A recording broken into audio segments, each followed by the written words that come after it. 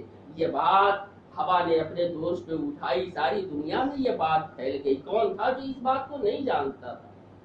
سارے کے سارے جانتے تھے اس بات کو، چاہے وہ مکے میں رہتے ہوں، چاہے مدینے میں، چاہے کوفے میں رہتے ہوں، چاہے ملک شام میں، جو جہاں تھا ہر آدمی اس بات کو جانتا تھا کہ میرے نبی نے فرمایا ہے حسین کو امت کے لوگ قتل کریں گے، امتی قتل کریں گے۔ اور جہاں قتل کی خبر میرے آقا نے دی، وہی میرے آقا رحمت عالم صلی اللہ علیہ وسلم نے حسین کا مقام بھی بیان فرمایا۔ میرے آقا رحمت عالم صلی اللہ علیہ وسلم حضرت فاطمہ الزہرا کے گھر سے گزر رہے، رونے کی آواز آئی، دروازے پہ دستک دیا، بیٹی باہر آئی۔ میرے آقا رحمت عالیہ صلی اللہ علیہ وسلم فرماتے بیٹی تیرے گھر میں حسنین کے رونے کی آواز آ رہی، حسین رو رہا ہے، حسن رو رہا ہے۔ حضرت فاطمہ الزہرا فرماتی ہیں ابا کئی دن ہو گئے کھانا نہیں ملا، بچے بھوک کی وجہ سے رو رہے۔ کونین کے تاجدار رحمت عالیہ صلی اللہ علیہ وسلم حضرت فاطمہ الزہرا سے فرماتے بیٹی انہیں رونے مت دیا کرو، جب یہ روتے ہیں تو میرے دل کو تکلیف ہوتی ہے، مجھے دکھ پہنچتا ہے،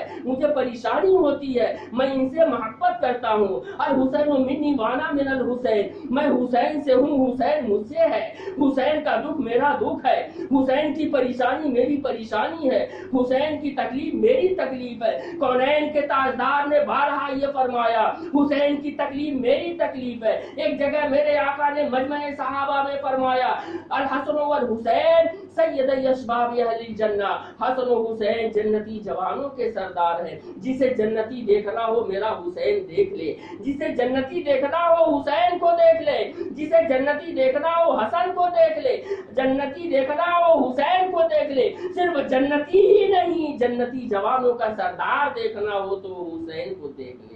ہر آدمی اس بات کو جانتا تھا یہ میرے نبی کا بڑا چہیتا ہے، میرے نبی کا بڑا پیارا ہے، میرے نبی کے دل کا چین ہے، میرے نبی کے دل کا قرار ہے۔ میرے آقا نے اسے جنتی نہیں جنتی جوانوں کا سردار بنایا ہے۔ میرے آقا کو ان سے جنت کی خوشبو آتی ہے۔ میرے آقا حسین کو چوما کرتے تھے۔ صحابہ نے پوچھا یا رسول اللہ سارے لوگ اپنے بچوں کو چوما کرتے، آپ اپنے نوازوں کو کیوں چوما کرتے ہیں؟ صحابہ نے جب یہ سوال کیا میرے آقا نے فرمایا میں اپنے نوازوں کو اس لیے سونگتا ہوں کہ ان سے جنت کی خوشبو آتی ہے۔ یہ مقام، یہ مرتبہ عظمت بیان کی مصطفیٰ نے۔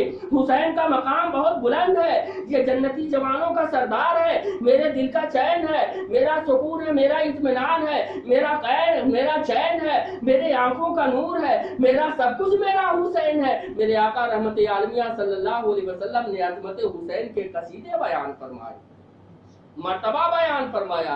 کوئی نہیں تھا، ہر سب کے سب اس بات کو جانتے تھے، سب کے سب اس بات کو جانتے تھے حسین کا مقام بہت اونچا ہے۔ سوال یہ اٹھتا ہے کربلا میں پھر قتل کاہے کو کر دیا، قتل کاہے کو کیا؟ ادھر بھی نماز پڑھنے والے، ادھر بھی نماز پڑھنے والے، سارے یزیدی نبی کا کلمہ پڑھنے والے، سارے یزیدی نبی کا کلمہ پڑھنے والے، جب سارے کے سارے اس بات کو جانتے تھے کہ یہ نبی کا چین ہے، قتل کیوں کر دیا؟ جب جانتے تھے یہ جنتی نہیں جنتی جوانوں کا سردار ہے، قتل کیوں کر دیا؟ جب سب کے سب جانتے تھے کہ یہ میرے مصطفیٰ رحمت عالمیہ کے دل کا چین ہے، قتل کیوں کر دیا؟ میرے اسلامی بھائی صرف ایک بات بتائیں، یہ دنیا ہے، یہ دنیا ہے، ہزاروں رنگ رکھتی ہے، یہ دنیا ہزاروں رنگ رکھتی ہے۔ جہاں اس دنیا کے اچھے رنگ ہیں وہیں اس دنیا کے برے رنگ بھی ہے۔ یہ دنیا جہاں اچھا اثر دکھاتی ہے وہیں یہ دنیا برا رنگ بھی دکھاتی ہے۔ جہاں انسان کو یہ دنیا اچھے راستے پہ چلاتی ہے وہیں یہ دنیا انسان کو برے راستے پہ بھی چلاتی ہے۔ ہزاروں رنگ ہیں دنیا کے، یہ دنیا ایک عجوبہ ہے۔ اسی لیے تو امام عشق و محبت اعلیٰ حضرت فرماتے ہیں